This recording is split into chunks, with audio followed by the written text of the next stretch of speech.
Hello friends, welcome to Lavanyaa kitchen.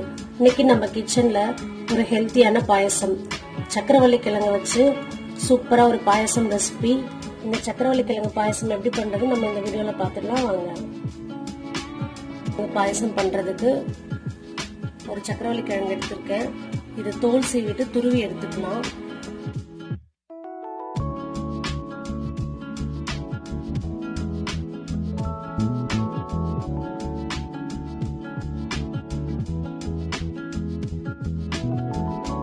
பண்றதுக்கு ஒரு சட்டி எடுத்துர்க்கேன். சட்டி ஹீட் ஆயிட்டு இருக்கு. இதுல 2 ஸ்பூன் நெய் சேர்த்துக்கலாம்.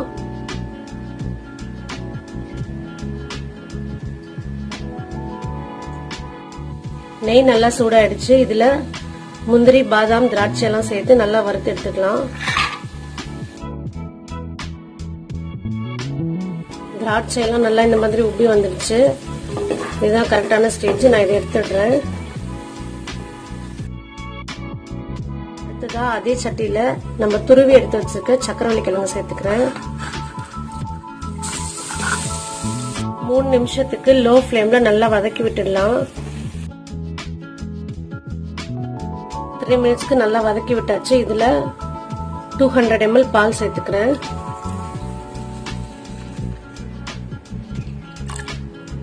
இது கூடவே 1/2 கப் அளவுக்கு தண்ணி சேர்த்துக்கலாம். பாலும் தண்ணியும் சேர்த்துட்டு நல்லா கலந்து விட்டுடலாம்.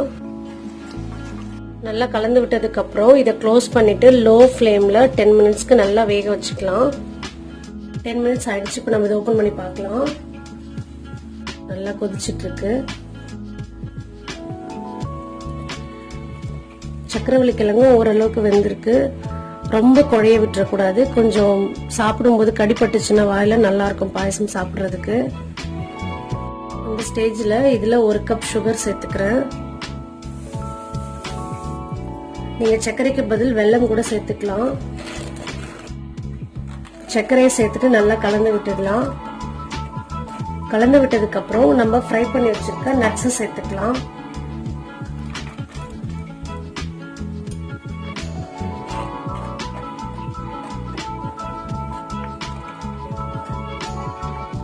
அடுத்ததா இதுல வாசனைக்காக ஏலக்காய் எசன்ஸ் சேர்க்கிறேன். நானு உங்ககிட்ட ஏலக்காய் பவுடர் இருந்துச்சுன்னா அதை சேர்த்துக்கோங்க.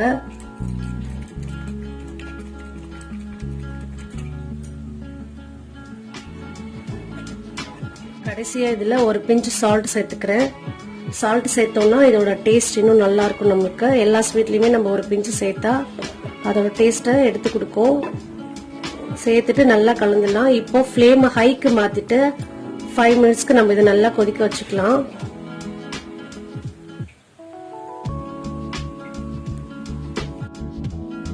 ஹை ஃப்ளேம்ல 5 மினிட்ஸ்க்கு வச்சு நல்லா கொதிக்க விட்டாச்சு. பாயசம் சூப்பரா தயாராயிடுச்சு.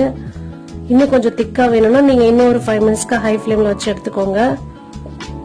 சக்கரவள்ளி கிழங்கு பாயசம் சூப்பரா தயாராயிடுச்சு. நீங்களும் இந்த பொங்கலுக்கு இந்த மாதிரி ட்ரை பண்ணி பாருங்க. ட்ரை பண்ணி பார்த்து உங்களோட கமெண்ட்ஸ் எனக்கு சொல்லுங்க. தேங்க்யூ.